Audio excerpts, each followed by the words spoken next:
keltirilgan shakli.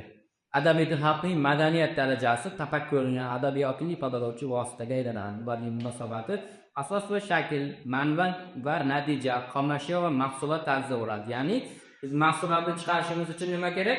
Xomashyo kerak. Xomashyo bo'lmasa mahsulot chiqara olmaymiz. Asos bo'lmasa, unga qo'shimchani qo'sha olmaymiz. Manba bo'lmasa natija bo'lmaydi. Bir-biri bilan uzviy bog'liq adabiy til va milliy til tushunchasi ham xuddi shunday. Milliy til birinchi, keyin adabiy til bundan o'sib chiqqan bir qism hisoblanadi. Demak, milliy tilni gulning tomiri desak, adabiy til uning nimasi ekan? Bunchasi, ya'ni undan chiqqan natija hisoblanadi. Milliy til va adabiy til o'rtasidagi farqli jihatlar. Adabiy til esa milliy til tarkibiga she'rlar, lafzalar, so'zlashuv tili kirib ketadi dedik. Masalan, mana Namanganlik kelot desa, Fashinalik kelotdi, Xorazmlik geliator deydi. Bu turlicha so'zlashuvlarni rang-barangligini ko'rsatadi. Adabiy til esa turli shakllarning miyonashtirilgan, ya'ni barcha uchun bir xil tushunarli bo'lmagan shakl.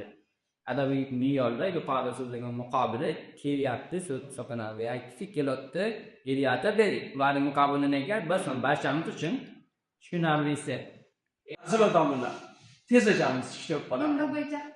Yo'q, men shularda qaysi birida hozir bizda ko'p xatolik kuzatdik. Ko'taksiya bor, oldindan bor.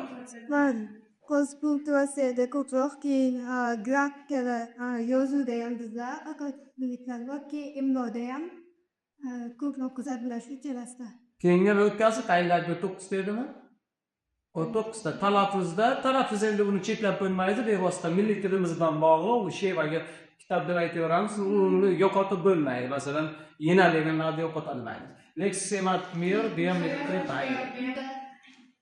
So'z yasashda, so'z yasashda. Lekin uchlaması kerak ko'p. Endi yozsak nutqimizda shu bo'lsa, yozmada masalan, tog'ga nima deb yozib qo'yamiz? Toqqa deb yozib qo'yamiz, to'g'rimi? Toqqa deb yozib qo'yamiz. Bularda ham bor.